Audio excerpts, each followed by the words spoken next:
opening up this month. This is a separate state administered program that's independent from SPC's TA funding. So applicants will need to apply separately to these programs. They do line up, but they're separate pots of funding and they're separate applications. So links to the PennDOT TA program application and guidance will be provided on the SPC website.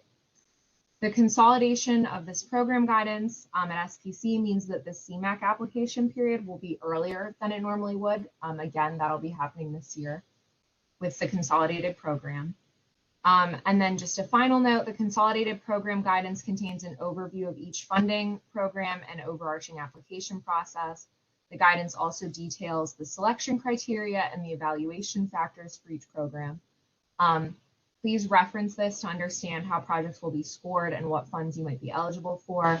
And again, SPC staff will determine project eligibility during the pre-application process, but I'm noting this here for transparency and to help potential sponsors submit competitive applications.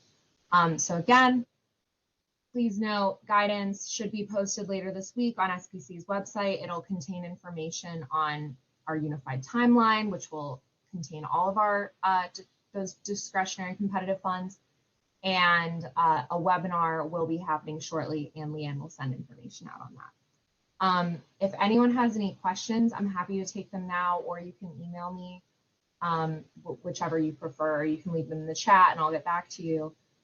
So thank you. Thanks for that summary, Lily. Does anyone have questions for Lily at this time? I have a quick question. This is Eric from Bike Pittsburgh. What is there? So I'm guessing there's a reshuffling of the selection committee. Like, what is that going to look like? So the selection, for those of us who are on the CMAQ committee. Yeah. So right now, if you're on the CMAQ committee, you will most likely be on this combined committee. It's still, you know, discretionary when that time comes, but there is still a active transportation or Bike Pittsburgh spot, if that's what you're asking, on the evaluation committee. Yeah, kind of. I mean, I imagine there'd be a reshuffling. I was just, yeah, curious what that's going to look like. So yeah, it's essentially just, we always have had the CMAQ evaluation committee. And then we've also had the TTC serving as the evaluation committee for TA, right? So we're just essentially putting those two together. So it'll be like the representatives for the CMAQ evaluation committee will just be on the same committee with those people from TTC. Like, it'll essentially be the representatives we look for in the CMAQ committee, as well as the, you know, the counties and our partners that sit on TTC. Understood. Thanks. And so would it then be an annual like gathering to select projects, because CMAQ is every other year? So yeah, so that's still to be determined. As far as I know, we're determining whether we'll be applying for we'll be selecting 1 year slate of projects or 2 years. So it's either going to be annual or biannual. Okay, thanks. Those are my questions. Yep. If you have anything else, feel free to reach out.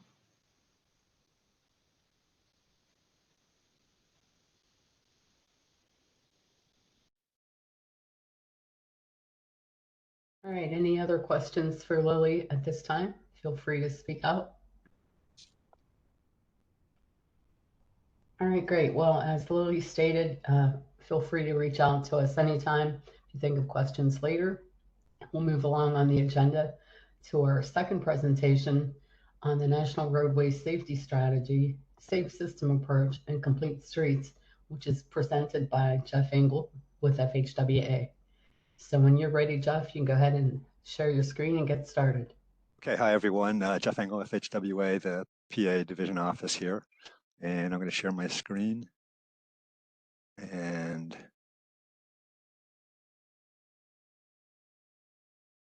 let me know if you're seeing the title, US DOT National Roadway Strategy, Safe Systems Approach and Complete Streets. I do not see it yet, Jeff. Oh, wait. Okay. Hold on a second then.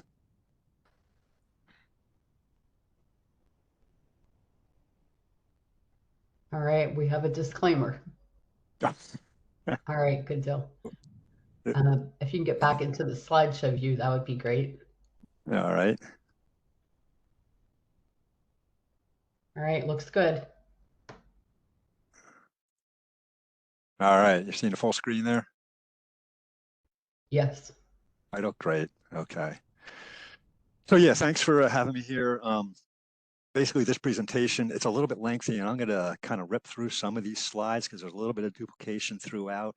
What it is a compilation of 3 different presentations that our folks from headquarters often put out to the folks. So, the first one, the National Roadway Safety Strategy, which is sort of the overarching US DOT vision here.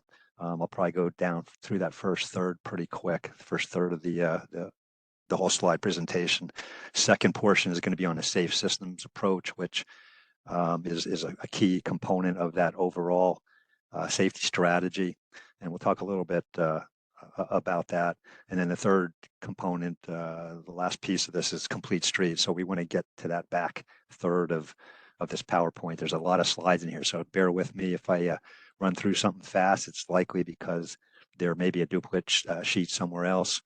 Or it's just a slide that doesn't have tremendous value to it. So I will hover and sit over specific slides in each section, that are pretty key to the topic at hand. So, and also at the end of the presentation, fire some questions at me. I'm probably the third guy in line here for presenting this. I know our headquarters, Phil Bobish, which maybe some of you folks know, he's in our headquarters now, and he presents some of this material nationwide. And our safety engineer is out on vacation this week, so I'm taking up the chore here. Hopefully I can do it some justice. So anyway, I have to start with the disclaimer just quick that, you always need to go to the BIL for all kinds of regulations here. We're just giving you an overview. We're required to put this slide in here that what you see in here, it's kind of a high level information presentation. So I'm sure you're all aware we've got a safety problem out there. I'm not going to beleaguer here the next couple of slides. A lot of you folks have probably seen this already, but for good 30 years, we were having fatalities, and fatalities per miles driven trend downward. The last 10 years, from 2010 to 2020, it's held flat, or it's even risen a little bit. In the last 2 years, 20 and 21, we've seen kind of a jump up in them. So that's why, and over in the bottom right hand corner, 42,939 fatalities. That was year 2021, which isn't a real number that we're proud of, and I think everybody's going to try and work towards reducing that or eliminating it. Also, fatalities have disparate impacts. White males or whatever fall down on the bottom of the list here, whatever. And so, folks in different nationalities, different locales, it's disproportionate. So that's something that we want to keep in the back of our minds and keep working towards eliminating that disparity. Fatalities on the bottom left, the fatalities among pedestrians, you can see the different heritages here and where those numbers of fatalities fall. Also on the bottom right, fatalities among bicyclists. So we want to keep working towards an equitable solution on safety as well.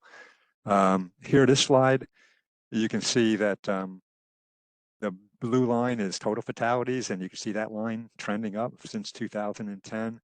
The 2 lines to the top are the pedestrian facilities and the bicycle facilities, and you can see those over the 10 years have increased at a faster rate. More bicycles on the road, more peds, hopefully, getting out there using the systems. But we really have to be conscious of those users.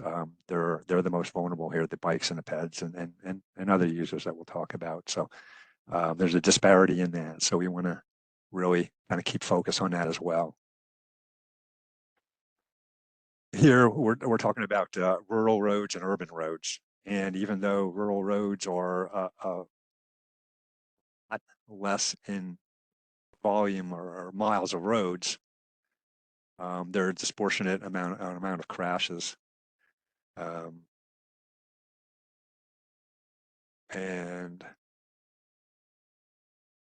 so we want to keep you folks are a lot of urban out there or whatever, and we have pets and bikes in urban condition. We need to keep that in mind, but we also need to really be looking at the entire state here for rural conditions. We have a lot of run off the roads and whatnot. Like 30%, I think, of fatalities are running off the road, and so there's the big focus on figuring all that out. There's the number 42,915 from 2021. And I'm sorry, 2022.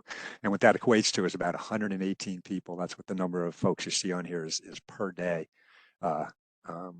That's every day. You know, these folks are living their lives. So maybe you've seen this slide before, but we like to keep repeating it because it's really a number that is kind of crazy when you think about it. In Pennsylvania, the average is pretty much 3 a day. You know, we have 1,100 fatalities in a year. So you know, pick 3 of these folks or whatever, and it's just every day, year, you know, day after day, year after year. So anyway, USDOT came up with a overarching safety strategy, and basically there's 1, 2, 3, 4, 5, 6 kind of themes to it. We set a department-wide vision and goal, and in each of these we'll see in the next couple slides. The second bullet here is adopts a safe system approach, and that's what we're going to talk about a little bit more in detail. USDOT identified certain priorities and actions that we want to take here over the next few years. New funding has come into place, you know, with the bipartisan infrastructure law. So we hope we can leverage that to reduce, if not, you know, eliminate these fatalities. Also in bill, there's mention of equity and climate. You know, some of that disparity in the fatalities and the serious injuries or whatever, like I just mentioned about equity there, climate as well. We want to make sure that you know, our roads are safe, that we can take weather events, and certain populations aren't, you know, more prone to you know, catastrophic events. And then also call others to action, and I'll explain that in a minute. Basically, that is getting more than just us here, designers, planners, whatever, involved. It's talking about the entire country, all users, all industries. So 0 is the only acceptable number of deaths on our highways. You know, that's the vision. We've talked about that forever. The new take on it a little bit is, look, you know, 0 is going to be tough to get to anytime soon. We'd love to get there tomorrow, but what we really want to do is we want to take some real significant steps in really reducing the number of serious and fatal injuries. Let's work on reducing these things each year, even though really our vision is ultimately 0. So the safe system approach, which we'll talk about in a bit, is really one of the, you know, key principles that I had, you know, mentioned previous. Deaths and serious injuries are unacceptable. Here's kind of the kickers: is humans make mistakes, so we need to plan for that. We need to design for that. Humans are vulnerable. We need to keep that in mind. You know, they're not going to take an impact like another vehicle. So that's key to our thoughts here. Responsibility is shared. We got to share this around the horn. Designers, planners, people out in the field, they're in work zones. You know, our construction people, and the rest of industry and the rest of society, really. Safety is proactive. We want to really look at areas and work towards creating conditions that we don't create the serious injuries and the fatalities. We don't want to just simply respond to looking at last year's data and say, oh, we got a spot here. Data is important, and we will work from that, but we want to be a little more proactive. And redundancy is critical. You'll see later on what we mean by redundancy is all the efforts, the various elements of the safe system approach. One is going to help the other. If one fails, you know, we got another one behind it that can support the users that are out there. So some of the highlights that you know, the USDOT came up with the strategy was, we want to update and unify the safety messaging based on the safe system approach. And that's what we're doing today a little bit when we get into the safe system approach discussion. There's a handful of bullets here. And again, you know, you're not going to be able to read through all these things. I'm going to create a PDF of this document at the end today I'll give that to Leanne or whatever, and we can share that out. So if you really want to dig into any of these slides in more detail, you can. I have a lot of slides here, so I'm going to have to kind of keep moving. Apologize for having such a big big slide deck. I want to keep you guys interested and take a little bit away from this thing here. So, like one of the other things I highlight in here in the yellow is, initiate a new rulemaking to require automatic emergency braking and PED automatic emergency braking technologies on new vehicles. So, that's not us necessarily here, but the US DOT has a finger in laying down regulation and getting auto manufacturers to incorporate these things in their vehicles. Over in the right-hand column, the new funding for Safe Streets for All. I think you probably are all aware of that. We're working on the MUTCD to incorporate safety, inclusion, and mobility of all users. Prior, it was just, signs and signals for vehicles for the most part. And then clarify the applicability and correct use of key criteria used in setting speed limits, such as 85th percentile. Speed's a big thing. We'll see that a little later here. We're trying to figure that out. We're trying to get speeds down. But also this statement is, if you aren't aware, FHWA put out an RFI in February, asking all folks, everybody involved in the transportation industry to send comments in on how we can revise criteria, how we can even create criteria that incorporates, bikes and PEDs, that we can, get into design manuals, we can get into procedures, policies, or whatnot. So that RFI closed. The information's in with our headquarters. They're, going through it, mulling through, and they're trying to get a game plan. So there's going to be more to come on that. And I think when we get down to like the complete streets, it's somewhat of a loose, not hard defined thing in regulation. Bill says, hey, we need to incorporate all users. We need to address all users, and that's a hard and fast fact. It's really how we get there that we need to kind of hone in on. So, oops. So this is just highlighting some things that occurred in 2022. Then, at the beginning of 2022, when US DOT came up with this strategy.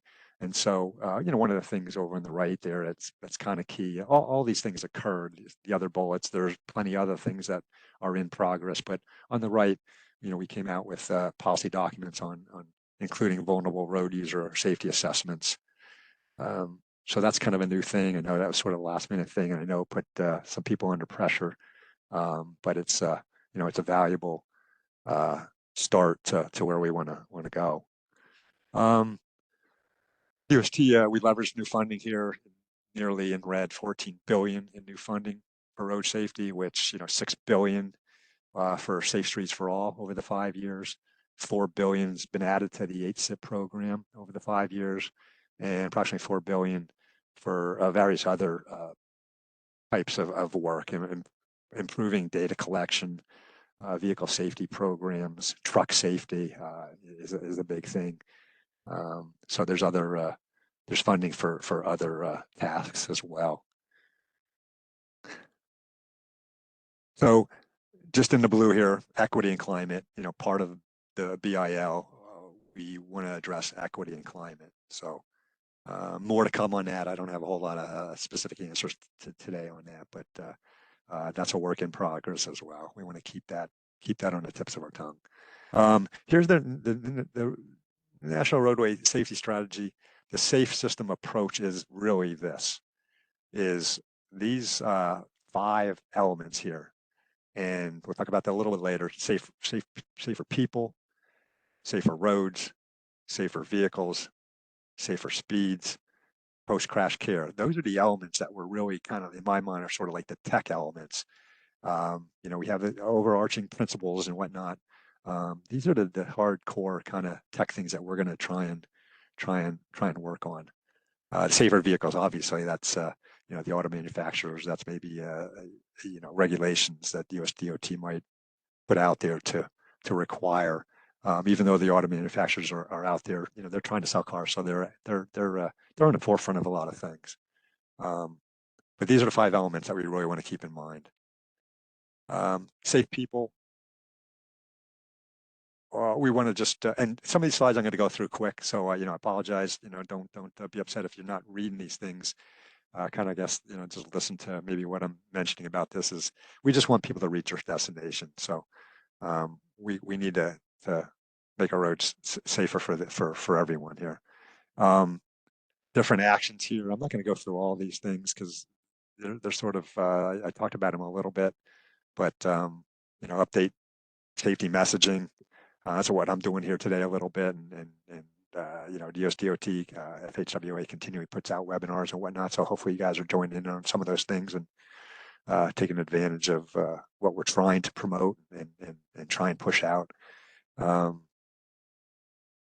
bullets: improve driver record exchanges between states, so that you know, drug and alcohol violations, particularly in trucking, you know, is commercial drivers, you know, it's a thing that's out there, so we can, you know, the hammer always kind of works sometimes. And commercial motor vehicle high visibility enforcement against risky driving behavior in high crash locations. That's enforcement. So, you know, there's different legs to this thing. Not necessarily on your end of it, but everywhere that we can think about these things and incorporate them in projects that we're thinking about, we want to keep incorporating these things.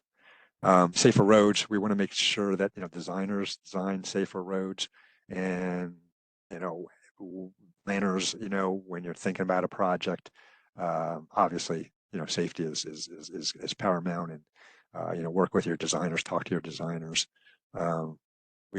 We need to develop safer roads, and we're working to try. On that note, Jeff, Yes. I just wanted to share one question that we got. Speaking Sure. of safer roads, Yep. this is going back more to the crash data that you presented. The question is, when saying urban, does this also include car-oriented suburban areas within metros, or is it actually a city center? So, like, what's the difference between urban roads versus rural roads when it comes to crash statistics? Yeah, I'll tell you what, I'm going to have to get back to you. I apologize for that. Oh, that's okay. I don't have that answer, but that's a great question to know where that demarcation is. All right, we'll make note of that, and Yep. I'll let you pick up where you were there. Yeah, please jump in at any time. I appreciate you keeping an eye on the chats, and if anybody, you know, jumps in verbally, that's great too. So department actions for safer roads. Yeah, the MUTC that I talked about, they are working on I don't know how many multiple thousands of comments that came in. Huge task. These guys at our headquarters in the MUTCD office have had the last couple of years on their hand. They're really close to getting the new MUTCD update out. A lot of people need to, you know, look at it, and they have. It has to go through legal, all those kind of things. So it was a really heavy lift, but we're just about there. So stay tuned for that. Leveraging new funding, we mentioned about before. That's a great thing. Safe Streets for All. Hope everybody's chasing after that. One thing I wanted to mention about that was, you know, if you know, that Safe Streets for All, hopefully you're sitting in on some webinars where you're going to the US Navigator website, you know, and it has all the, you know, description explanations about that. You know, if a region has an action plan to spend money on other roads within a township, you know, that township also has to have an action plan for the Safe Streets for Roads implementation money when it gets to that. So what we're doing really is pushing everybody, you know, get an action plan together. Your smaller locals, your townships and whatnot, if you can incorporate, you know, copy you know, an action plan from an agency that's, you know, the next rung up, let's say, go for those action plans. We really want the locals to have action plans so that you know, everybody's aware of you know, what's going on out here, and that we're looking at this.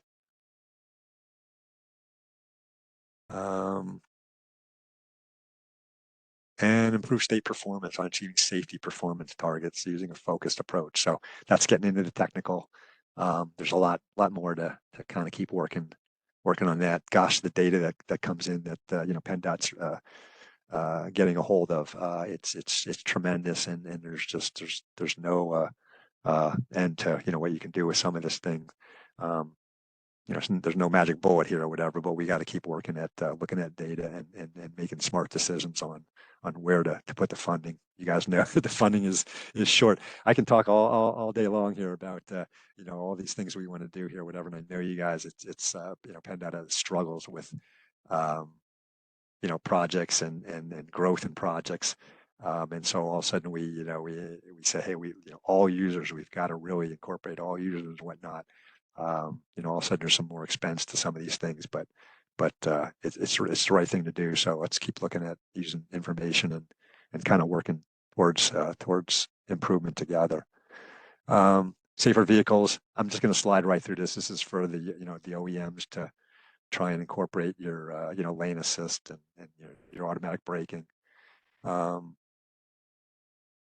Just pretty much, you know, what I said here is even one of the bullets in the middle here, a third bullet, consider regulatory action on advanced impaired driving prevention technology requirements. That's sort of been, you know, a thing out there for a lot of years. You know, impaired driving is an issue, and you know, putting safety guards in vehicles, but it's a difficult topic. Safer speeds.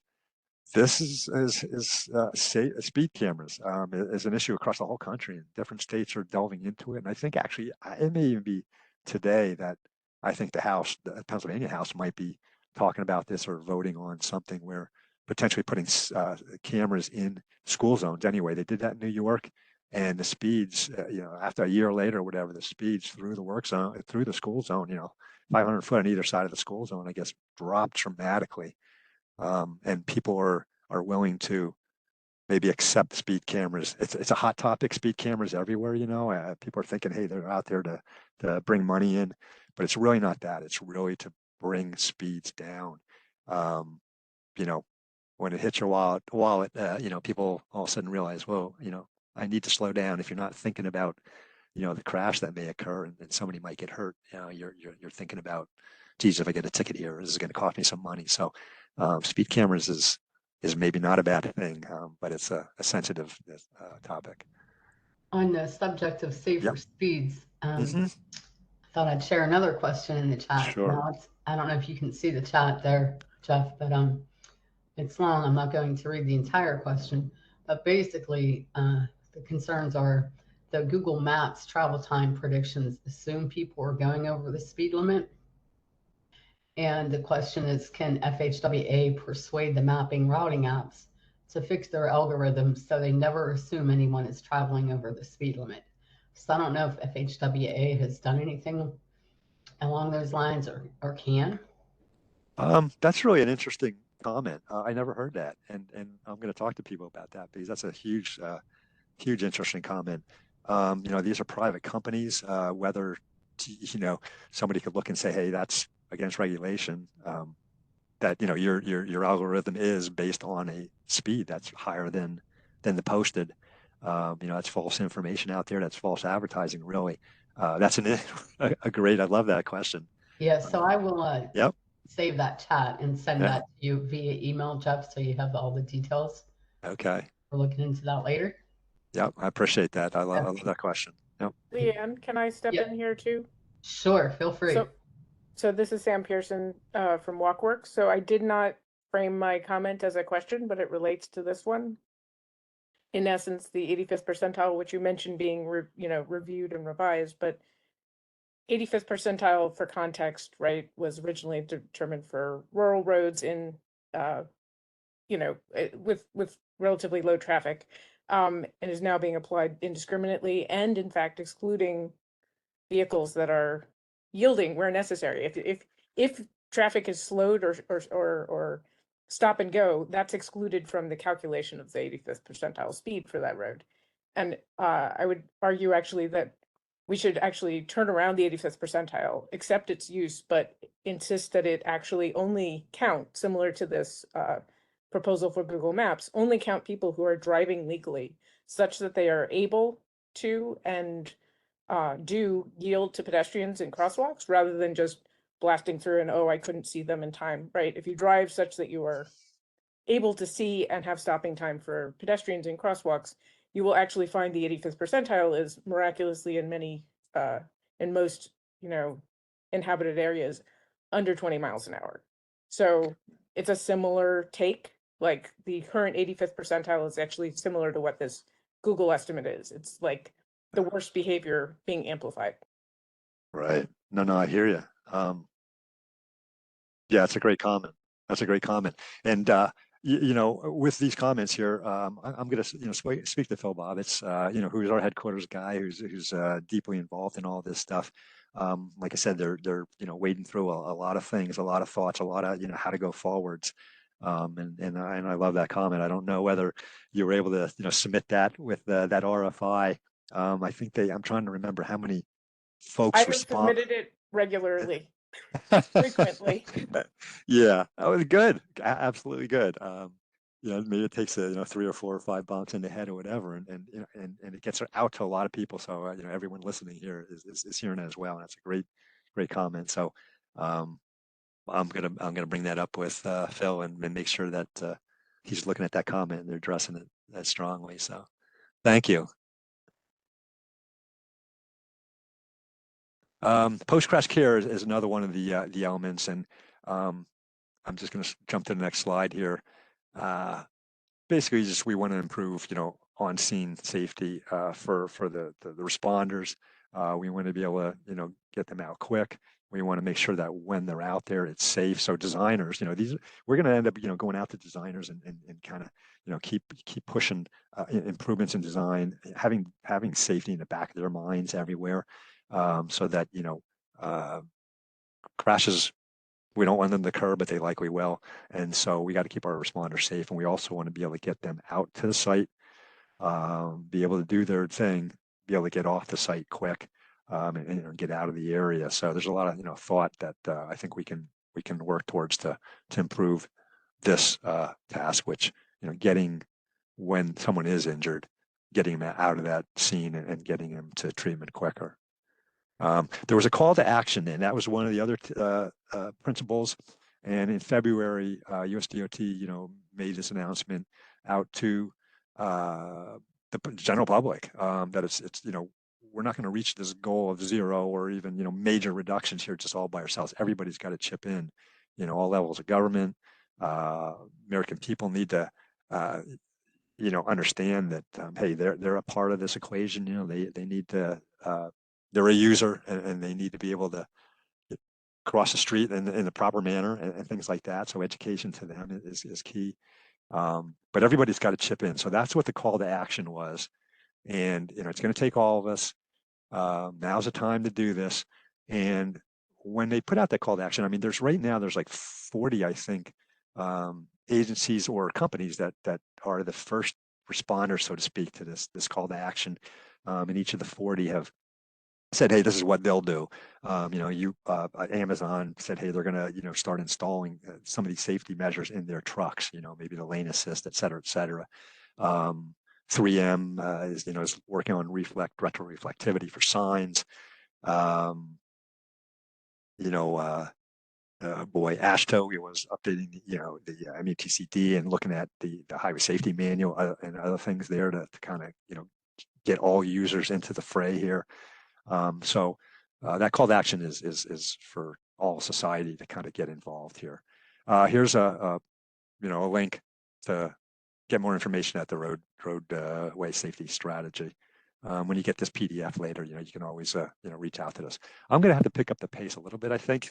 We're at 10:40, so I've got a lot of slides here. Safe systems approach. We're going to get into this a little bit, and then we're going to get into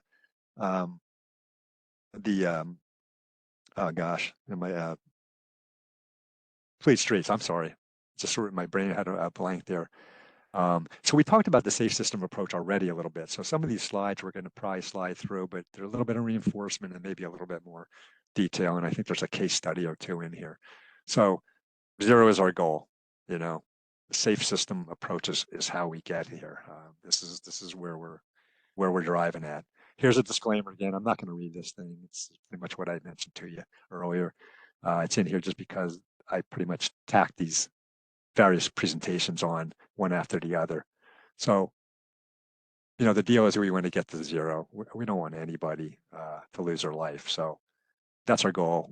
I think everybody has that on their mind. Let's try and get there. 3 top takeaways here. The SAFE system is principle based, and we talked about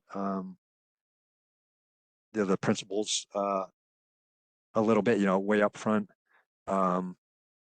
Required the 5 elements to be strengthened, and those 5 elements were, you know, the safe roads, the safe streets, safe users. We need to, you know, work on those. Those, in my mind, are sort of the tech things that we want to keep hammering away at. And it's a continuum. It's not an absolute. I mean, there's no such thing as a safe road or an unsafe road. You know, it's just variability. You know, is it very unsafe or is it a pretty safe road? So you'll see a slide later on that might just display that. But it's you know, everything's relative in the world, right? So safety is that thing with our roads. Just here's the overview. There's going to be 5 little portions to this. First one is just simply an introduction. What we're saying, the safety system approach is like a paradigm shift. What we're doing is we want to increase collaboration across all the stakeholders, and we want to refocus our design and operations, or our transportation system design operations, on anticipating human mistakes. You know, people doing dumb things. We do that when we design traffic control plans. You know, we sit there, designers will. They'll sit there and go, you know, any normal person would probably make this move, but, you know, what might somebody really dumb do? And work zones through urban areas, you know, PEDs, you know, are in there. And so you got to think about those things. So we want to keep pushing designers to kind of keep safety as, like, you know, when they're moving forward with the project, they got to keep thinking about that every minute of their effort. And we want to lessen the impact forces on folks. And that reduces the severity, and that saves lives. You know, the higher the speed somebody's going to get impacted at, whether you're outside the vehicle or inside the vehicle, it gets worse. So if we can, you know, lessen those forces, and there's various ways to do that. So here's the new paradigm: accommodate human mistakes, right there, that first line, and we want to keep impacts to the human body at tolerable levels. So designers, gosh, that should be in the back of their mind, you know, 24/7.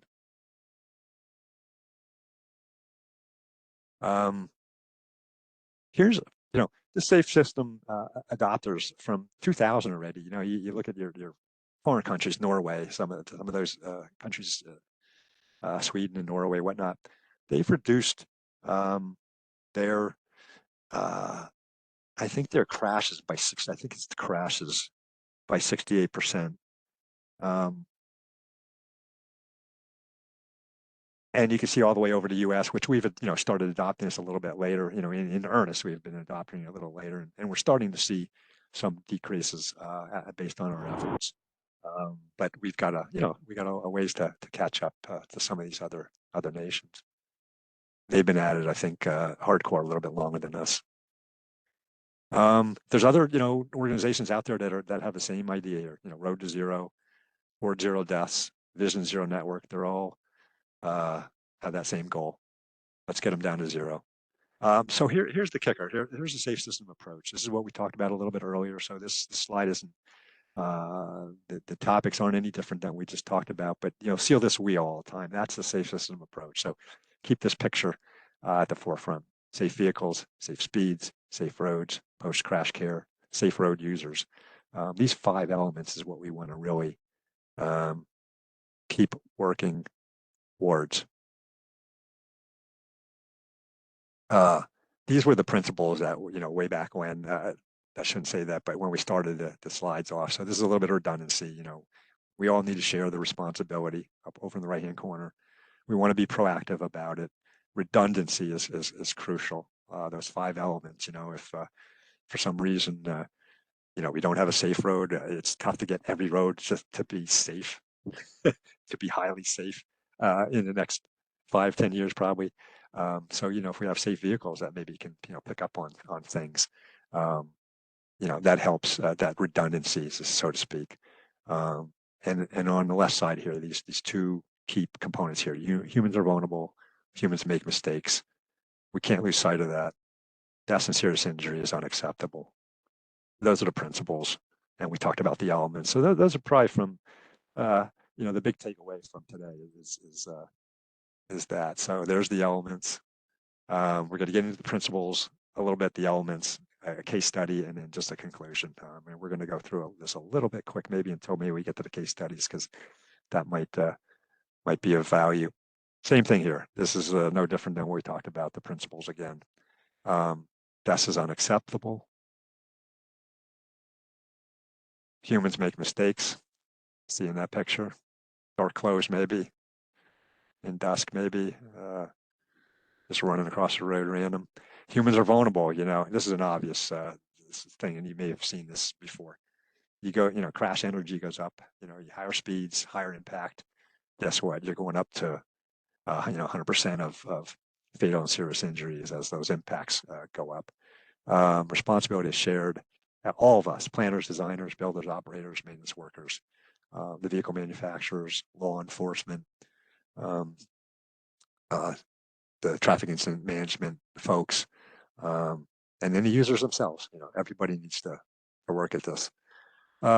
So when we talk about proactive, we need to identify the risks, and we want to mitigate the risks. That's just somewhat of a generic statement here. Redundancy is crucial. We talked about that redundancy again. Here's your 5 elements, and if one of these elements is weak or fails, hopefully one of these other things, safe vehicles or safe speeds, if we've got a road that for whatever reason is rough, difficult curvature alignments, let's somehow work to get people to drive at the proper speed through there.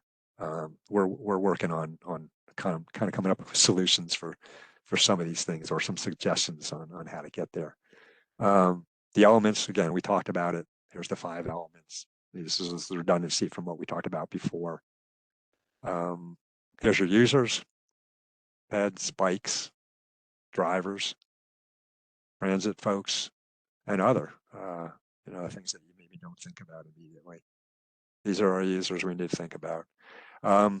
Users, we need to ask them not to be distracted or impaired. Distracted driving is crazy.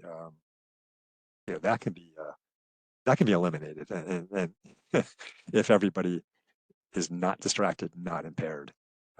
So we got to get education out there, and I think that's always been somewhat of a component. We just need to keep pushing that. We need to get people to know the rules. Education. There's some courses out there now that they're trying to. The Turnpike Commission is now working on a program for teenagers driving through work zones, and I think if you pass the course, there's like $1 reward and whatnot. We on the federal end here can't participate in that dollar participation to just give to folks for taking this course, but it's kind of a neat thing where get kids to think about work zones or whatever. You got to slow down through work zones. People don't think about it, and it's really a very, very risky endeavor. And act within the limits of the road design. We got to get people to drive the speed limit, drive what the road can handle. A lot of work there. Safe vehicles. I'm just going to go through this real quick here. That's the OEMs incorporating things into their vehicles. Here's some other things though. Is safe vehicles, bicycle and ped detections. Yeah, if we can get that into vehicles. Vehicle size and design. That's a tough one. But that's what is the public demanding? What are the OEMs pushing? And over on the right side here, this connected autonomous vehicle technology. That's a whole field that's ongoing, and people keep taking steps towards connected autonomous vehicles, and hopefully the technologies that we can start incorporating at intersections, and then pass that information into vehicles can reduce crashes. Safe speeds. That's at the heart of everything. We need to figure out how to get our roads, get people to drive at safe speeds, get our roads down to where people will drive at safe speeds.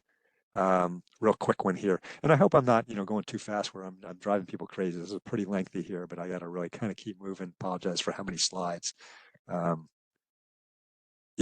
Someone hit it for 23 mile an hour. they've got a 10% risk of death. Someone hit at 58, they've got a 90% risk of death. So that's your speed issue. This just reiterates that thing. Yeah, this curve here, auto hit by pedestrian, down these lower speeds, guess what? You get up to 20, 30 mile an hour, and there's risk of fatality. If it's auto to auto, you're up at 40 mile an hour, maybe down at there's lower risk, but you get to 50 miles an hour and up there, you then have that same increased risk. So here's some of the treatments. On the left, busy street, one way, traffic, normal signalized intersection, traffic, and just kind of has it. He's got the green light, he's got the green flow, he's got the flow, and people are going to move.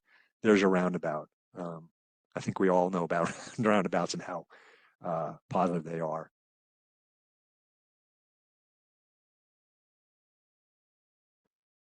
We also want to prevent crashes, and we want to keep the impacts on the human body at tolerable levels. Again, we mentioned that, and here's that curve I was saying. It's a continuum. There's no such thing as a safe road and an unsafe road, but we got to keep working on that curve to get to safe roads.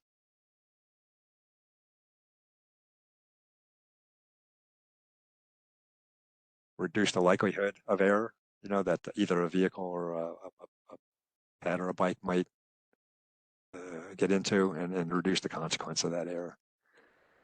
So avoiding crashes, separating users in space, separating users in time. That's simply, red signal, advanced ped interval, attentive and awareness.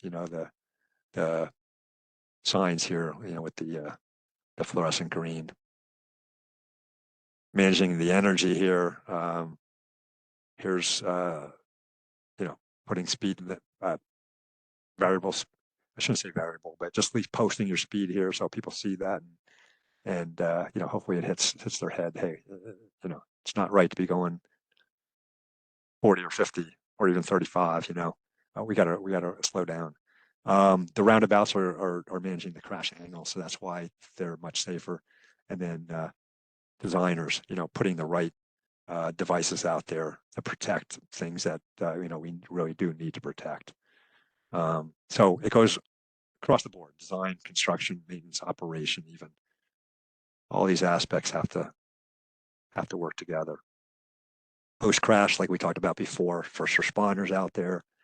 They're out there for a certain time investigating crashes, and getting medical care to them, and getting them to hospitals if they as they need to in quick time. Media just means, hey, getting that information out to notify the public that you got to move over law. Classic example. I think hopefully that's catching on. People start to understand what that is. Good engineering, that we provide ample room for responders, and justice is just kind of following up, I think, on. I'm not even going to weigh in on that one. I'm just going to kind of move forward. So here's the picture that I guess you want to think about with this safe speeds. Swiss cheese, this is the redundancy. If you get through one or two or three of these technical items, let's say the fourth or the fifth might reduce the severity. You don't get through all five and have a major crash. Here's again, when you get the PDF, there's a link to proven safety countermeasures. And case studies. So here's Carmel, Indiana. I think they put in like 125 roundabouts in their town. I think they reduced total crashes by like 40% or something like that. Serious, crashes by like almost 80% or whatever. It's a pretty neat story. But 125 roundabouts they put in their town. In New York, here's an existing condition. Oops, I'm sorry. That was the proposed. They separated the bike. They put in some protective barrier here. That's a whole link that I think when you get the PDF, whatever you really want to chase into this project, you can see what they did there, and their crashes came down. Same thing. Here's a before picture. They had no bike facilities. high-speed slip lanes, multiple lane frontage, put in the green bike lanes, slow down the slip here. And they saw improvements. I'm going to keep moving. It's just a picture. Here's the numbers that you'll see. You know, things were reduced. Total crashes over on the right-hand side went down 19%. Total injuries down 24%. You see the bikes went up here, cyclists, and just from 14 to 18. I shouldn't say just. You know, we're talking 4 more, but that's because more bikers are out there now. So you know, you always got to be kind of cognizant about, you know, when we do incorporate these things. We got to be aware that. But overall, you know, it's a positive, as long as that impact with the cyclist is at a lower speed. As I'm trying to, as Sammy had mentioned earlier, you know, on her comment. Just a conclusion. We want to prevent deaths and serious injuries. We want to design for human mistakes. We want to reduce that energy that when we hit people. And we want to make sure everybody's sharing that responsibility, and we want to be proactive. So there's an address for that, for the safe system approach. We all need to be involved. So complete streets. I hope I haven't put everybody to sleep here. I'm looking at the time now. Boy, I've really chewed up time. Leanne, we're okay. You know, do I need to really kind of accelerate through this? You're good to keep going, Jeff. We have one more full presentation after yours and a brief update. And A brief update. We'll go till noon, so you're good. Okay, you know, apologize for the length of these things. If I could have chiseled some of it back, maybe I would have for you folks. I hope I haven't put anybody to sleep. But no, so complete streets. We're looking forward to getting the PDF. It's a lot of information. It really is. It really is. Yeah, it's three presentations almost in one here. Sure, but yeah, you're good to go. Okay. So what are complete streets? You know, hopefully, maybe a lot of you folks have seen this or whatever. It's safe and it feels safe for everyone out there. That's really the bottom line. It's safe and it feels safe for everyone. So we really want to support everyone to be able to plan, develop, and operate equitable streets. You know, we throw that word in there as well. You know, it's kind of an interesting, you know, priority that is a right priority. We want to connect everyone out there. We want to be safe and comfortable. So this is just from the bipartisan for law. You know, it states what complete streets is, and it's just what I said right there. It's all users, pets, bikes, public transportation users, children, older individuals, everyone, all the users. We want to consider everyone. Here's that same chart. I'm going to just flip through this. We saw this earlier.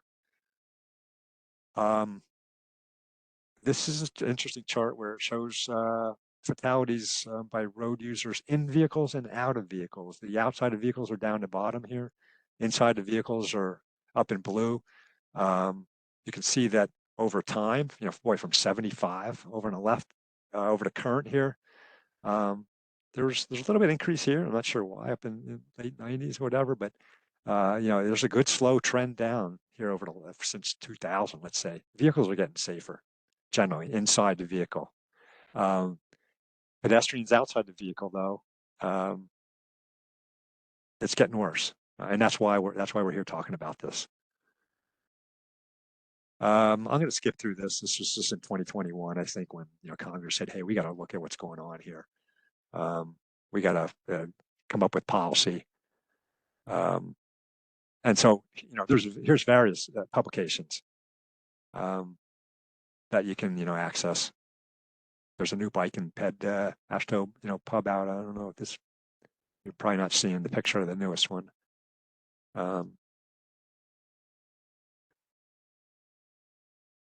Here's in 2020. The folks that have adopted, policy. And that's what we're really hoping is everybody adopts a policy out there. You can see in the blue are the states, PA has somewhat adopted it. It's there's not a whole lot of hard teeth to it. And various municipalities within PA have. You can see, boy, up in the Northeast here, all these municipalities in Massachusetts, where some of this maybe got an early start. But that's as of 2020. what you're seeing from Smart Growth America website. Here's PA, and I did add in, Leanne, thanks for sending me the most recent incorporations of policy out in your area here, Forest Hills, Smithton, White, Scottsdale, and the others here that were on the slide that I think Phil presented last fall. He didn't have the newer ones here. That Smart Growth America site, I think, is lags. They, unless somebody submits to them, they don't have these municipalities in their site. If you go in there today, they're not in there. So Congress is is asking what's going on with safety or whatever. So a report was made to Congress about this. We want to move complete streets ahead. So there is movement on this front. That's why we're talking about it, and that's why that Safe Streets for All funding is out there. We want to hear that third bullet: accelerate adoption of standards and guidance. Right now, I think everybody's policy is you need to incorporate all users, but there's not a lot of teeth beyond that. We're going to see a little bit here. One state and I think another county in Maryland even has adopted criteria where bikes and peds are a criteria, and we'll get to that in a second. For the most part, most policies is you will, and we love to see that the locals are saying it's our policy that you need to incorporate all users. Now that definition of incorporation, that's growing, and hopefully we're going to get to more improved specific actions and requirements and criteria on that. Complete Streets starts with people. Based on community context, we need to know what that community, what's going on in there, and the role that street plays in the multimodal network. Buses, bikes, peds. Who's going where, and so how can we protect them, and how can we move traffic also and commercial vehicles through some of these areas when need be. So here's an example of Complete Streets. I guess this is sort of the overarching thought is here's an existing 6-lane street, median paved straight across, have sidewalk here, and curb and sidewalk and some lighting. But it's got wide lanes. Maybe they're 12 foot, maybe they're 11 foot. Can we get them down to 11? Can we get them down to 10? And it's really these things we're thinking about. So this is the existing condition. Flush median, wide lanes, lack of separation on your bike lane here. Poor lighting. There's a lot of movement on lighting. Eventually, we'll be spreading that information out to designers, but there's a lot of with LEDs and whatnot. There's a lot of investigations going into that. It's kind of amazing when you compare the old high pressure sodium with the LEDs and how much clarity you get and the color differentiations that you see with the LED, which you didn't with HPS. So. And high vehicular speeds because this thing's so wide open. So here's some improvements, set appropriate speed limits. Here's a speed limit sign. Here's a feedback sign. If people see they're going fast, maybe, hopefully it knocks them in the head to slow down. Provide separated bike lanes. Install green colored pavement. Visuals are such a great thing. Coloring is such a great thing. Install a wide raised median. This hopefully, folks realize they're in a little bit more of an urban context and control their speeds. Ensure accessible bus stops. Oops.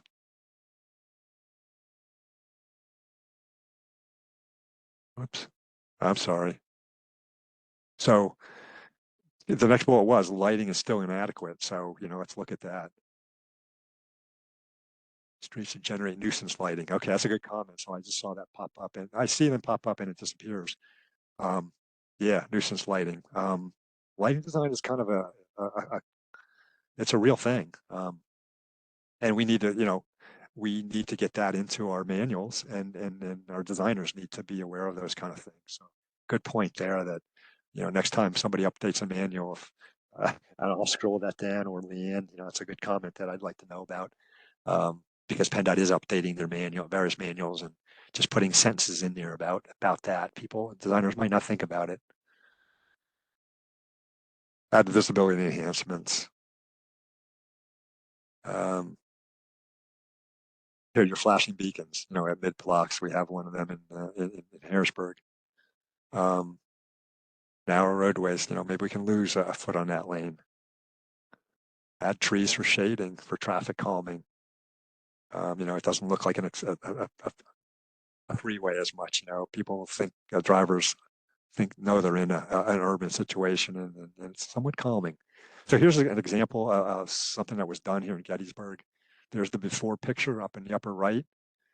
And here on the bottom is the after. And you can see, they cleaned up the driveways over here, the red coloration of the sidewalks, the pavement markings. The line stripe is out off that curb line, so that bikes can be in that curb. There's some separation, off the curb line. So it's kind of a neat picture, before and after picture. How can we get there? Funding. I'm not going to believe this thing. There's some dollars you can look at. These are requirements for safety, and again, there's not a lot of teeth. The only teeth is, I think, the planners need to spend 2.5% of their planning money on complete streets. The other requirements that were put in the infrastructure law are, you've got to consider all users. You've got to address safety, but there's nothing more, really hard, tangible beyond that. So that leaves a lot of things open, and that's where we're going to keep moving forward, is try and create some real direction. And that's what that request was. Like I said, that's a request for information, and our headquarters folks are working on that, and hopefully states are thinking about it too. So we want to get safety in every process here: engineering, design, project scoping. Boy, let's, when we're out on scoping, so let's really take a real hard look. If it's a bridge replacement, boy, let's think about safety along with it. Think about peds, think about bikes. That is a requirement for bridges, that they've got to accommodate peds and bikes. Construction, work zone strategies. There's different things that are happening out there in work zones. Work zone data exchange is a thing that you might hear that's in the works, being, designed, worked on, not out there yet in our state. Signal timings, in downtowns or whatever we can do to make this whole systems safer and control speeds better. Preservation, keeping the pavements up. That's obviously PennDOT knows, that's a tall chore with the funds we have, but for planning and programming, we really want to keep looking at, network screenings. Where do we have issues or whatever? Where can the projects that we're thinking about, let's get this in our long range plans or whatever. Let's talk about these things. Let's talk about targets. Let's talk about how we get there. Let's keep thinking about that. Everybody needs to think about it and put it down in writing and work towards it. Data-driven safety analysis. Basically, it helps us make better decisions. The Highway Safety Manual has been around for a long time. There's various tools to use, and designers are getting a taste of that. PennDOT has a program, a seminar out now that's teaching highway safety manual practices. IHSDM, it's a tool. The CMF, there's just the crash modifications, the safety performance measures, all these technical things or whatever. There are tools that keep getting better and better. They're no silver bullet, they really aren't. But if you really look at data and you really use some of these tools, because the tools keep getting better, they point you towards making maybe some better decisions on things. And we want to incorporate this into design, these things. Projects already kind of in the works. all the little features within that project. We want to look at hardcore with some analysis.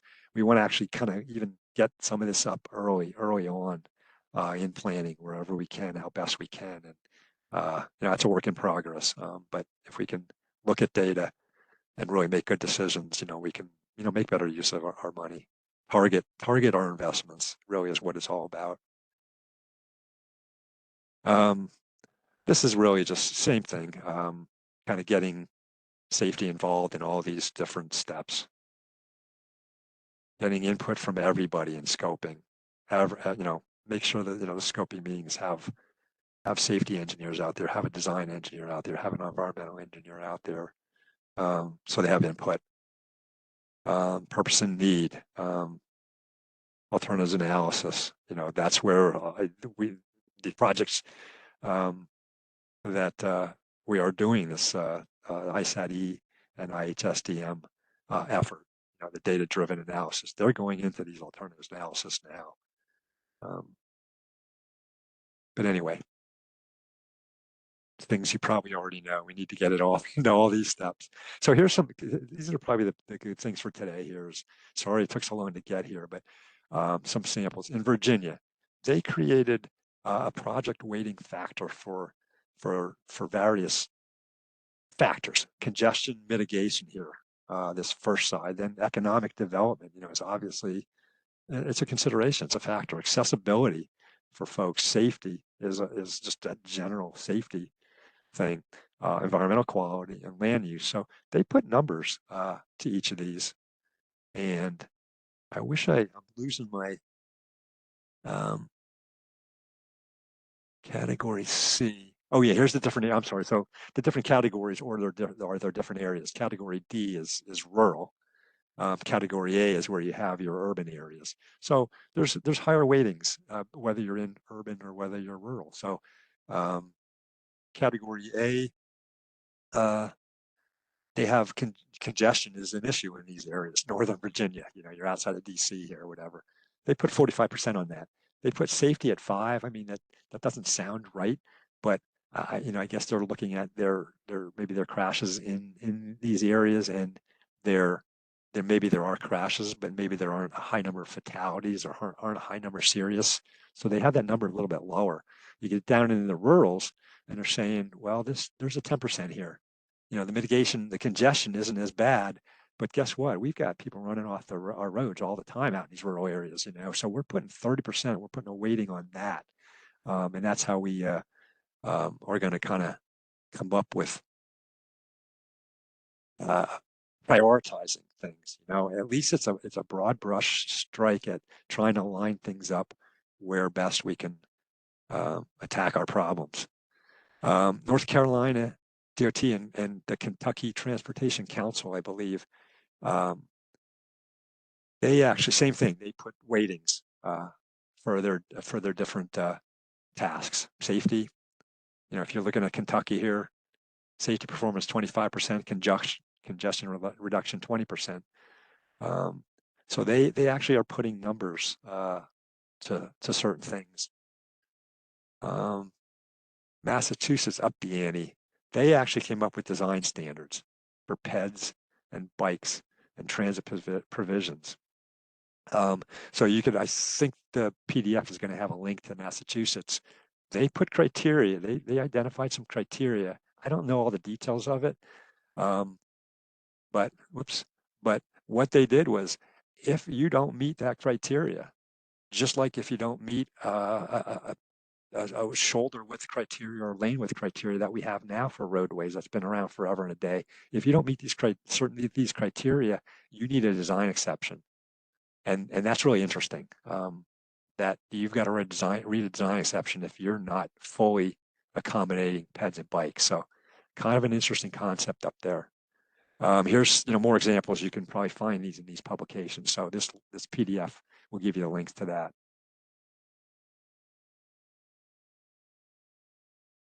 Here's Bill. I'm not going to talk about this here. We're just going to keep on moving because I know we're 1:15, which, my gosh, I apologize for killing you folks with this. But again, get the PDF. Here's some other links.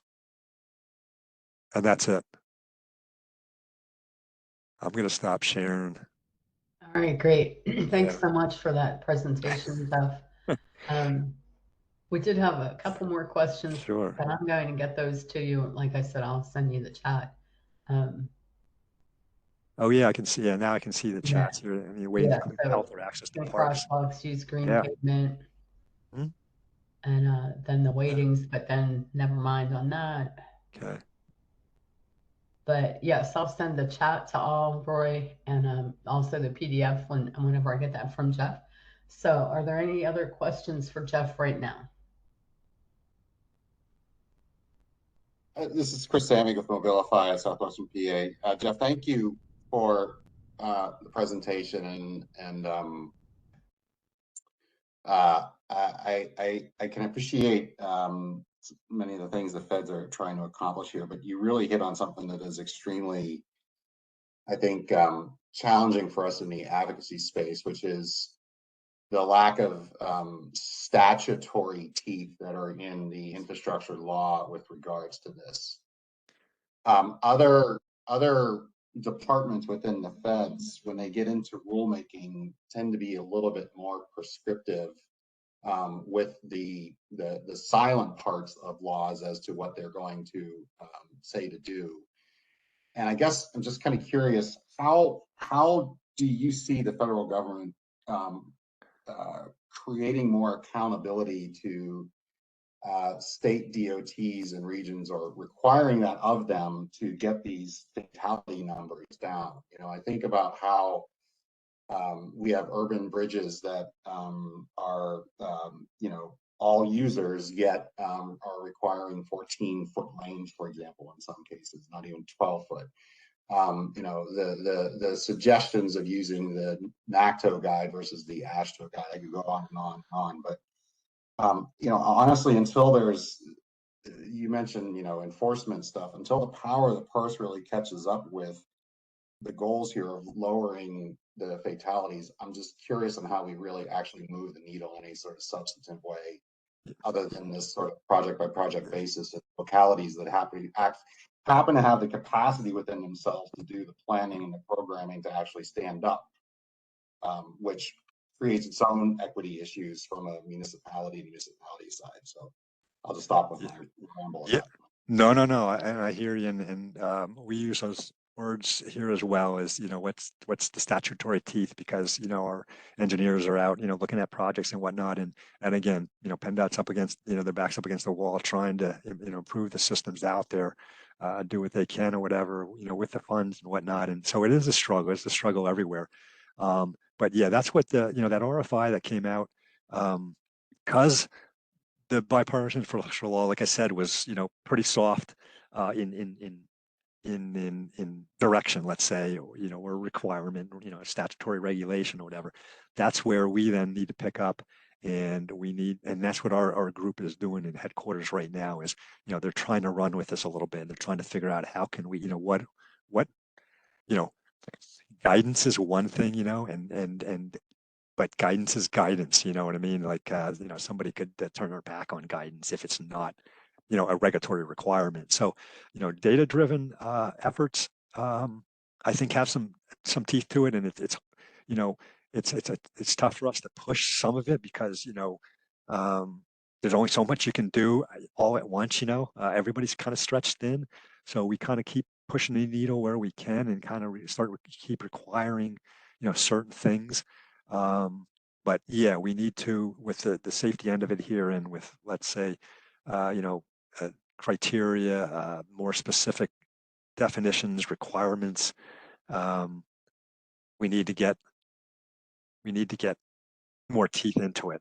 And I think that's what our folks are trying to figure out right now a little bit. So I appreciate, you know, kind of your comment. And anytime, any suggestions, that's why that RFI went out. There was a couple hundred, maybe 150 people respond, I think, with like 800 comments. You know, they each had 5-6 comments or whatever. So there's 800 comments in there. I'll tell you, anytime you want to send a comment over here that, you know, Chris, your comment there is well taken. I hear you about that statutory teeth. But if there's any specifics, like you mentioned about the 14-foot lanes, you know, if you're seeing something, an issue that is out there that you can't get around, if it's in PennDOT's design manual, which, kind of rules, most of the improvements out here that are happening, we're following PennDOT's DM. PennDOT is working towards always updating their design manuals or whatever. And so any kind of input that we can have here, that we can hear, that PennDOT can hear, that can, make improvements, make requirements in that design manual where, like I said, Massachusetts said, this is a design exception. You got to come to me and tell me really good reason why you can't accommodate this, or you're not going to, this project isn't moving forward the way you have this thing. You need to get an exception from us. And that's like a criteria standpoint. So, maybe we keep working towards that somehow, some way. If that RFI is still open, can the link be dropped into It's not open, but please, if you want to, if your comment isn't in here already, put it in the chat or send, I'll get this PDF out to Leanne. She can spread it out, and then my link, send it to me or whatever, and I can send it to Phil Bobbitt, like I said, who is our safety engineer in the PA division, been here a bunch of years, is now with headquarters. They've got a team down there that just keeps working at this, because it's a real effort that we want to do. I think everybody wants to do it. Obviously, I don't think there's anybody that wants to turn a blind eye to it. So send comments to me and I'll get it down to him. Thank you. Yep. All right, great. Hearing no other questions at this time, we'll move on to our next presentation, which is being presented by Barbara Haig with Upstreet Architects on incorporating green elements into active transportation projects. And I am going to share your screen, Barb. Okay, super. Thank you so much. Can you hear me okay? I can hear you. Okay, great. Thank you. Thank you, Jeff, for that sobering and humbling statistics in your previous presentation. But I think what I want to focus on is incorporating green elements into active transportation projects, and hopefully some of these interventions will help with some of that slowing traffic. Now, I don't have statistics on how effective all of these options are, but not everyone can afford the full measure of a zero fatality list. But hopefully some of the interventions that I'm able to show today can help you with incorporating something, at least taking that first step, and then maybe incorporating more over time. My background is as a landscape architect. I'm also a certified arborist, degree in horticulture, and a green infrastructure professional. So I have I've been thinking about green infrastructure for a long time. The images that I'm about to present are from multiple sources and are often referenced on each slide. Go to the next slide, please, Leanne. Thanks. So green infrastructure can take on many forms, simple forms like these, whether it's just a simple urban planter or it's a meadow on a rural roadway or highway. There's a wide range of options in design. Go to the next slide, please.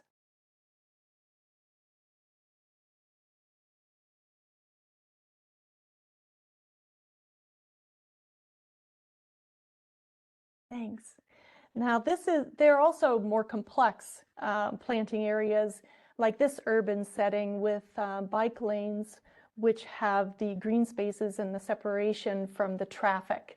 So they can be more complex within an urban area. Go ahead to the next slide, please. I wanted to talk a little bit about the engineering, and you'll see in the middle where there's an overflow drain. What that shows is that there's a ponding area in a lot of rain gardens or bioretention areas. This isn't true for all of them, but I wanted to give you just a basic understanding.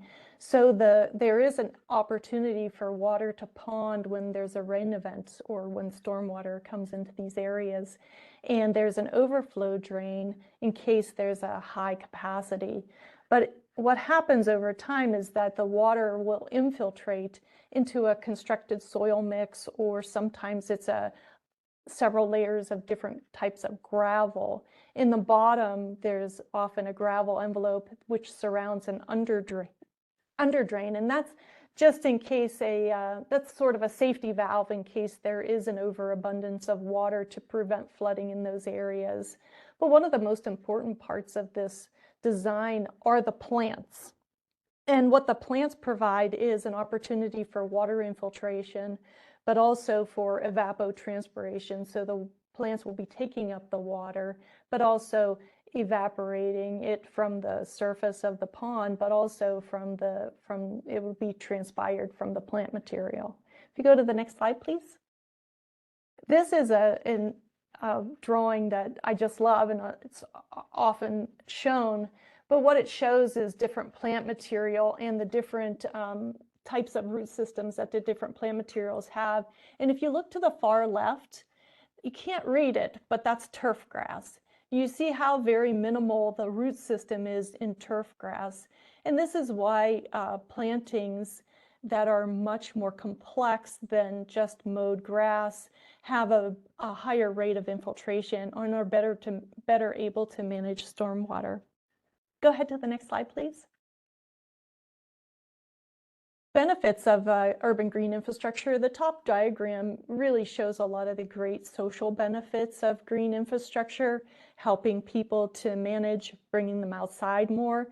And below, what I've added is some additional detail where it is able to clean the water by removing or reducing the pollutants or sediments that go into the systems. Also manage runoff from the 1-inch storm event, which are the main events that we have.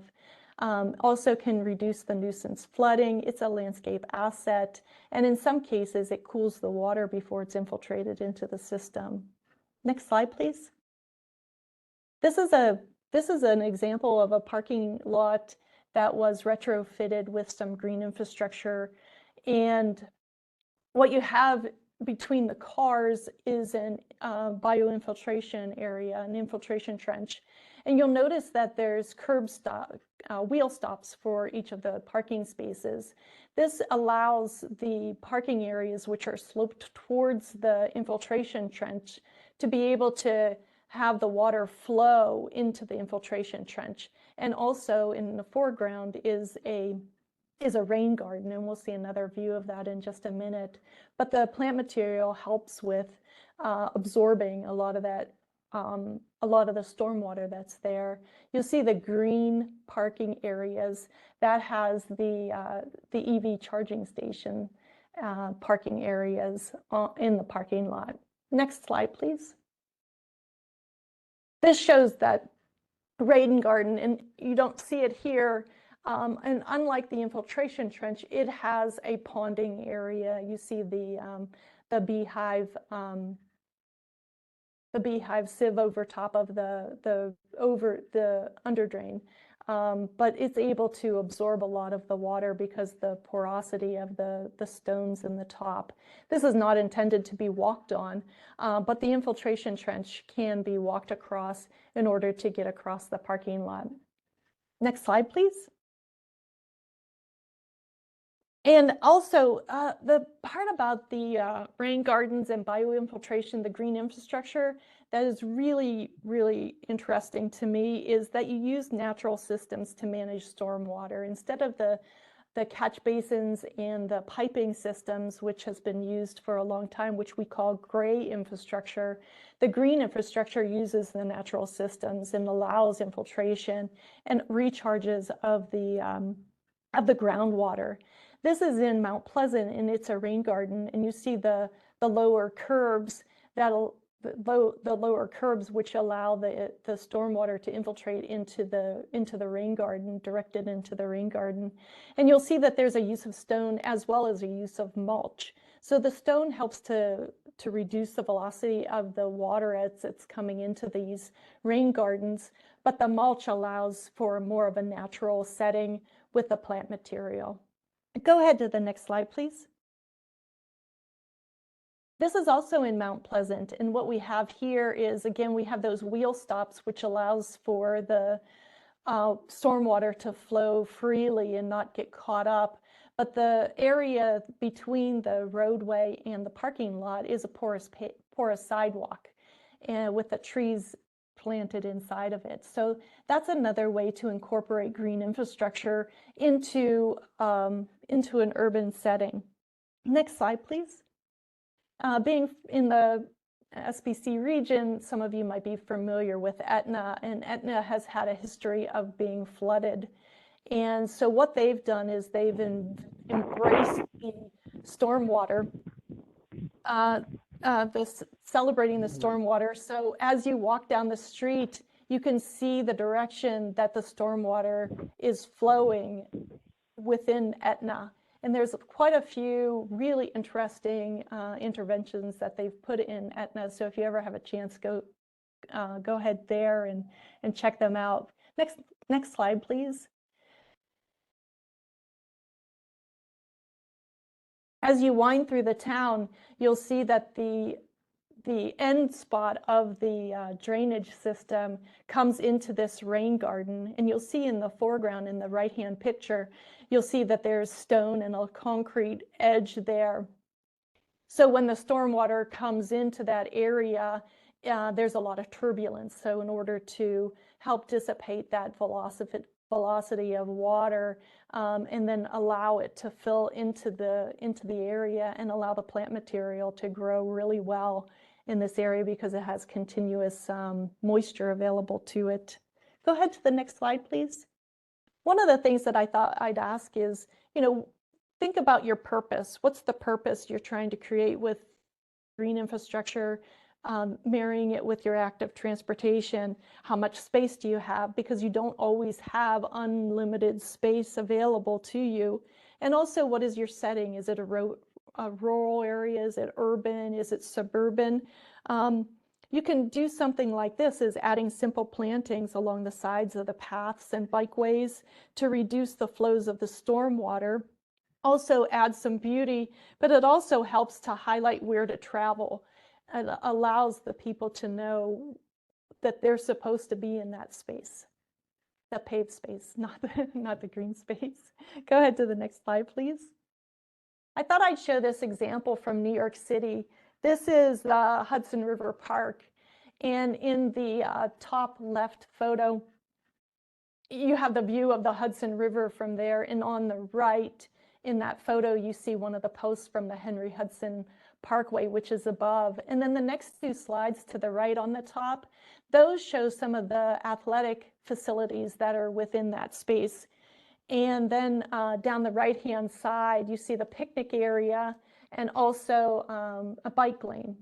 Now, the two bottom slides on the left and in the middle, that shows some of the green infrastructure within this setting. And you see on the middle picture, on the bottom, you see the upper sidewalk. The upper sidewalk is sloped towards the steps and towards the slope. And you have those planted areas which help to absorb and manage the stormwater off of that sidewalk space. And then it brings it down to the bike and pathways, which then directs the water towards the seawall, and which the seawall was the limiting factor on how to manage the stormwater in this area. But you see the nice connections that they have under the Henry Hudson Parkway to allow pedestrians and bicyclists a safe route to get to these activity areas underneath the parkway. And it really highlights the active transportation component of it and allows people to not have to drive there, but to be able to get there under their own efforts. Go ahead to the next slide, please. These are some examples in Minneapolis. And what I wanted to highlight here is that you see that the stormwater is from the sidewalk. The road water is not coming into these rain garden areas so much in this area. You see the bottom left one, you can start to see a little bit of a forebay there. And you see the green that the plants are planted in, which helps, it's a geotextile, which helps to dissipate some of the velocities of the water so that the soils don't get washed away. Go ahead to the next slide, please. This is in Pittsburgh, and this was a newly installed rain garden. And you see the lower curbing, which helps to direct the water into that rain garden area. And the water comes off of that slope across the sidewalk and then into the rain garden area.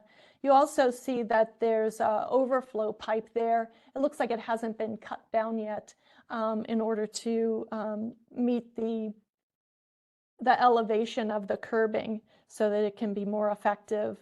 But you see that the plants can help here with the absorption of the water and also the infiltration. And you see that the water, none of the water from the roadway is coming into this rain garden. So you can manage whatever works for you in your setting. Go ahead to the next slide, please.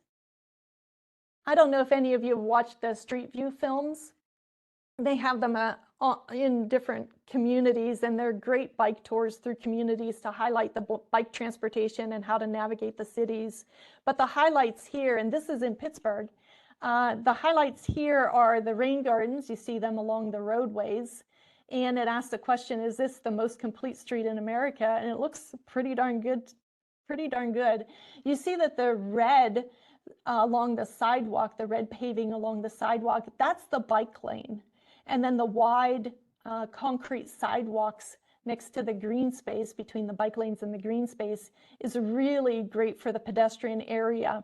And then you see the really wide crosswalks for the pedestrian crossings. And I believe this is in the downtown Oakland area, which helps to manage the people and let the cars know where they're supposed to be, the people and the bikes know where they're supposed to be to help make this very congested area more safe to navigate.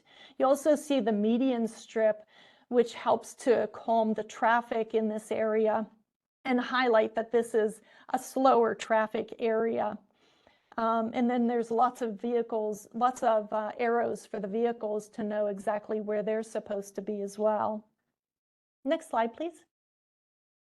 This is in Harrisburg, and you'll see that there's a lot of rain gardens, but the rain gardens are associated with curb extensions.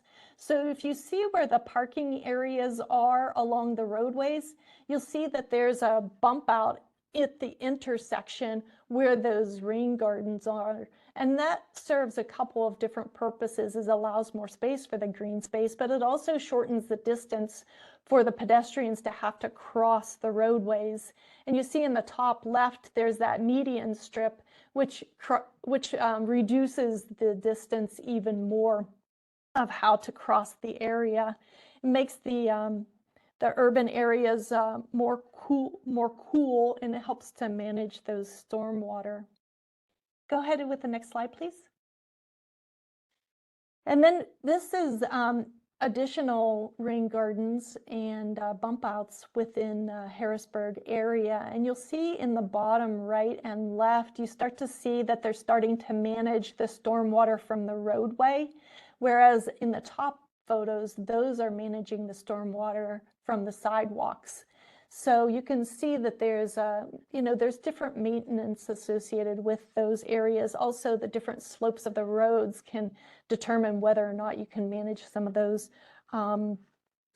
roadway stormwaters. In the bottom left, you can start to see that forebay area in the ways that they capture the debris so it won't clog the system, but allows the water to flow into those areas. Go ahead to the next slide, please.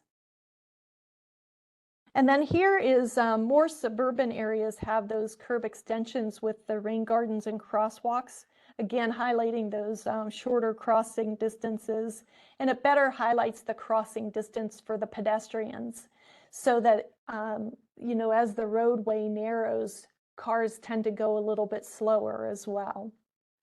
Go ahead to the next slide, please. And you see again, this is those pedestrian areas, maybe a more suburban area on the bottom where you might be near a school, where you see the yellow yield to pedestrian signs, but also those areas with the shorter crossing distances, but very highlighted crosswalks. Go ahead to the next slide, please. And this is in bikeways through downtown or through towns. And in the top two pictures, this is in Lewisburg along the streets. Really great wide pathways for the bikes to travel in. And in the bottom is a area in Cleveland behind the buildings. So you don't have to have the bikes within the roadway. If you can have the bikes within an urban space and maybe more in the pedestrian area, or if there is possibly a utility corridor or an area behind the buildings, if you can add lighting and make that a more attractive area and a safer area for the bikes. So you can reduce those conflicts with the vehicles. Next slide, please. Now, Ohiopyle is very interesting, and I'm not saying that this streetscape is the best, but it was one of the early versions of rain gardens within an urban area. And so they helped to reduce those crossing distances by widening the sidewalks and also adding bike lanes along the roadways. Next slide, please. But, oh, go back one, yeah. So then this is near the parkway, near the park, and there's a roadway to the left. In the upper left picture is a roadway which is above that vegetated slope, which slopes down to the sidewalk, which you see in the right-hand picture, which slopes down to another vegetated slope to another sidewalk. So you're able to manage some of that stormwater within these vegetated sloped areas. And then in the bottom slide, you see that opening in the underpass. That's the other side of the top right picture. And you see how that slopes down towards this detention basin. And I wanted to just point out that this detention area has a much deeper area on the right-hand side, but a more shallow area to the left. And you see how it's planted with a few trees, and it looks like more of a natural area than the typical detention basin with a few rocks in it and some low plantings, which helps with sight lines in a public space, but also gives it a more natural feel to the space. Go ahead to the next slide, please. This is in the parking area at the park, Ohiopyle State Park, and you'll see the porous paving on the right, lower right picture is a blow up of the porous paving, and then you see that it slopes towards this vegetated roundabout circle in the middle with the tree and very low plantings. But it also helps define where the vehicles should be versus where the pedestrians should be, so that everybody has a clear understanding of the right space to be in. Go ahead to the next slide, please. This shows some interesting bike racks, but also within a pedestrian area, pedestrian bike area, is another low vegetated swale with just a few trees and again, low plantings to allow for very good sight lines and for people to be able to feel safe in those spaces. Go ahead to the next slide. And in addition to that, they have a green roof. So the green roof is partially paved and partially vegetated. It's a really nice space to be in, but it has again a natural feel to it. Go ahead to the next slide, please. I wanted to talk a little bit about maintenance because green infrastructure does require maintenance just as gray infrastructure does, which may be on a more regular basis where you have to remove the litter and the sediment that accumulates in those forebay areas, at least seasonally. You should weed and prune routinely to keep those sight lines open, clearing the obstructions, cut back the perennials, and remove and replace any mulch after 2 or 3 years. Sometimes it can clog the system if you leave it there too long. If you go to the next slide, we'll see some examples of some of that maintenance that needs to happen. On the left is in Minneapolis, and you see the leaves have accumulated there in that forebay, but also in the bottom of that rain garden area. So just, cleaning those out and allowing for the flow of the water. And then in the right-hand side, that's in Lancaster, and that shows you lift up the edge of the grate and or edge of the sidewalk, and it reveals the grate where the leaves have accumulated. So it keeps everybody safe. It keeps a nice wide sidewalk ability for navigating that space, but also and keeps the catch basin out of the roadway and out of the paving area, which we know what happens over time when roads get repaved. Go ahead to the next slide, please. And this is another forebay area, and it shows that keeping it clean will help, but it also looks like they added a silt sock to that forebay area to help with some of the managing some of the debris that's in that space. So, you know, all the systems aren't perfect, but sometimes you have to add different interventions to them to make them work in your setting. Go ahead to the next slide, please. This is a before and after picture from the Project for Public Spaces, and this is in California. And Jeff before me talked about roundabouts and shortened crossing distances. And this, and the way that they've noted this is it's become not so much of a division, but more of a destination area here. They've added 5 roundabouts in this community. They've added more parking spaces. They reduced the travel lanes of traffic from 5 lanes to 2. And in this area has safe access now to the beach. So you could imagine what this might have been like to get to the beach and crossing this roadway. And now it has a much more comfortable feel for everybody. They said that the traffic incidents in this area have dropped by 90%. It's greatly enhanced the safety of pedestrian crossing and increased surrounding retail sales by 30%. And those are some very good statistics that help to let you know that creating these spaces can help communities. Go ahead to the next slide, please. Now, we know that not everybody can afford that, but this was an interesting design in Lock Haven, Pennsylvania. And you'll see the hash marks in the roadway for the parking spaces. And you'll see that there's space for the trees that's away from the parking spaces so that nobody is hitting the trees. I thought that was a very clever design that doesn't cost a lot of money, a little paint on in the positioning of the meters, but it helps to protect the trees and helps to provide that green infrastructure for the communities. Next slide, please. Now, we also don't want to miss out on opportunities for green infrastructure. So this downspout goes directly into the catch basin, where if it could have been directed to the plant material, they probably wouldn't have to water the plant material when it's dry, but they could capture the water from the downspout and have a raised catch basin instead that allowed that area to flood and plant the plants. So look for opportunities like that as well. Just a few more slides. Go ahead, please. And this is, maybe we can see the good in the congestion and learn to live together and make space for everyone. Next slide. And in the bottom right, and have a modern city with navigation choices that work for everyone. Thanks, everybody.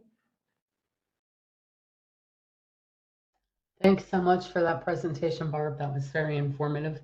Does anyone have any questions for Barb at this time?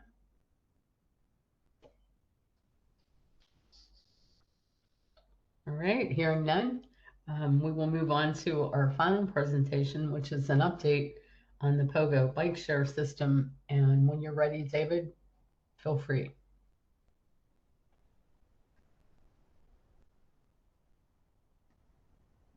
Hi, everyone. Good morning still.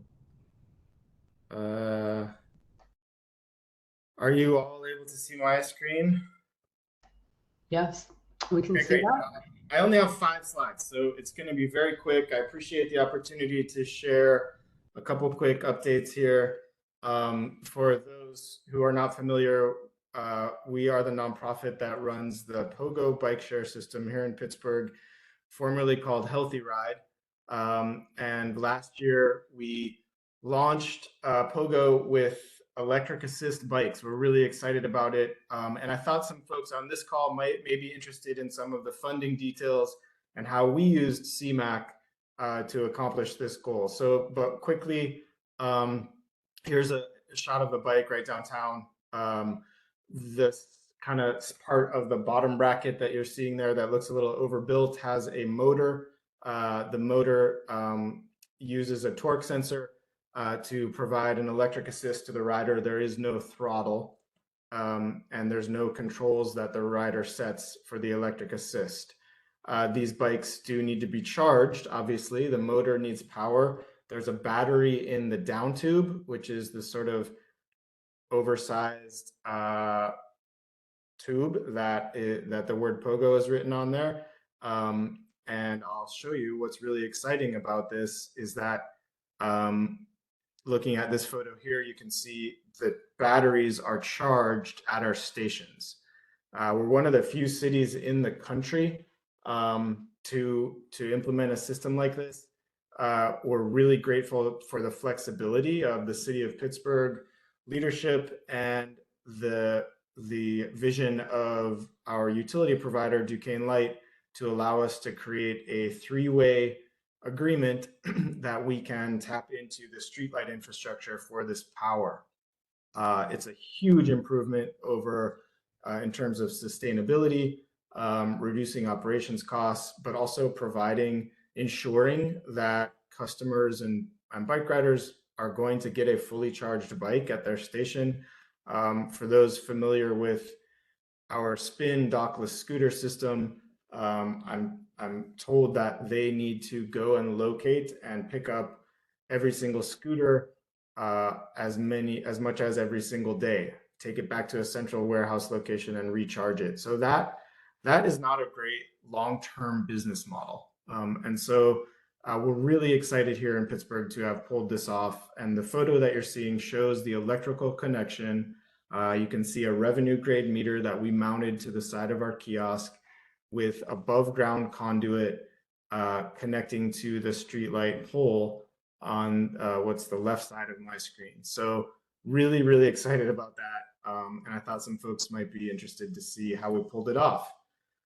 Before I show you kind of, I think, our last slide or one or two more slides here, I would just want to reinforce how important the concept of mobility justice is to everything that we do and to the future of our urban spaces. I was excited to hear that PennDOT at least mentioned it. I didn't hear a lot of details, but for us, 25% of our stations are located in mission critical places. We consider mobility justice in every bike share station that we located. We incorporated that into our pricing, and we have a mobility justice membership for anyone who receives SNAP, LIHEAP, or Medicaid. And we provide unlimited bike share usage for $10 for an entire year. So we're really committed to the idea of repairing some of the inequity in our city in terms of mobility. This month in June, we're launching another 22 stations. Super exciting for us. It's the best part of my job is being able to deliver new bike share, deliver new stations to neighborhoods that haven't had it. So this is this kind of phase 2 that you're seeing. The yellow dots on this map are those locations. We'll be in Hazelwood for the first time, 3 new stations on the north side, a couple of new stations in the south side. We've got 3 new stations going into Homewood, Garfield, Shadyside, and Oakland. So really exciting for us, and I'm happy to be able to kind of keep this moving. So it looks like an image maybe isn't showing on this slide, but this might be the slide that folks are kind of most interested on this call. So overall, just giving you an idea of how we pulled this off, we raised $2.3 million from foundations as a match. So we kind of got like a 300% match in this project. The city is the applicant on a CMAQ award that we applied for in 2019. So we're looking at kind of a 4-year project here. And then the city put up $200,000 in capital budget as an additional match. That's the first time that any municipal funding has ever been used for bike share in the city of Pittsburgh. So we're really excited about that. Out of that $3.4 million, we're spending about 2.6 in equipment.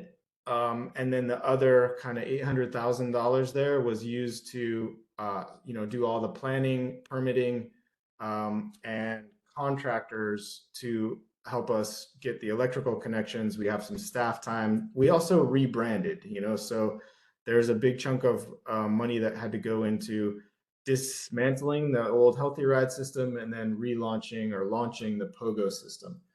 And for that project, total budget, by the end of June, we will have 60 stations, 600 bicycles.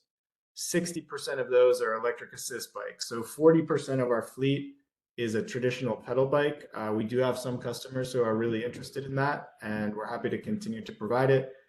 And of those total of 60 stations, I mentioned earlier, 20 of them are charging stations. So this is my way of encouraging other folks in our region to consider the federal dollars. It is a really long and arduous process to spend it. It took us 4 years to get here, and we're launching this $900,000 in federal money is being installed this month in June. So it's exciting. It is possible.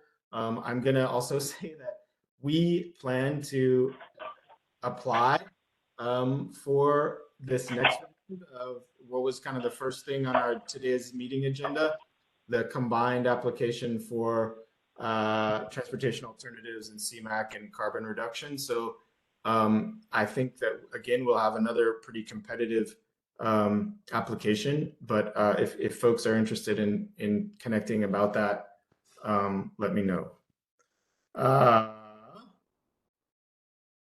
I'm not sure. For some reason,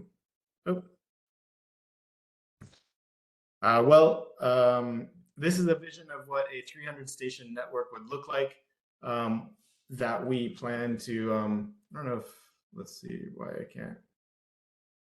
Oh, it just went to that map. Sorry, I got you. Here, let's do this. There we go. Is that good for everybody?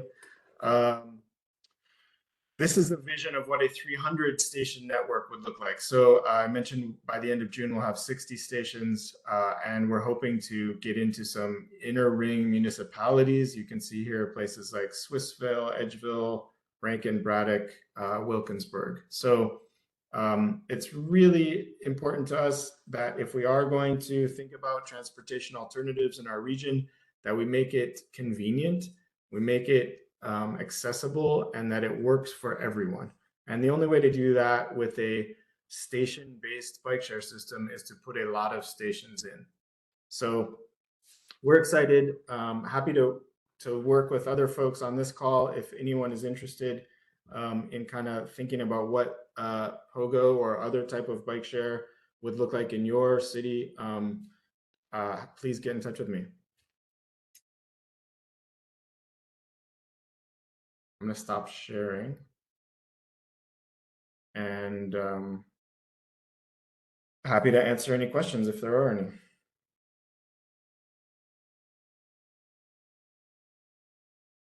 That was a great presentation. Thanks so much for that update, David. Any questions for David at this time? All right, hearing none.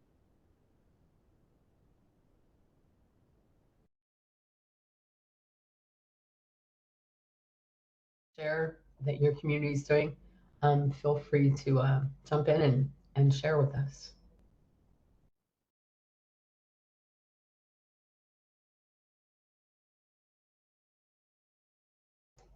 All right, that was kind of like crickets, right? I think maybe we're all ready to leave this meeting. So thank you so much for attending, and we'll look forward to programming the next forum in September. Thank you.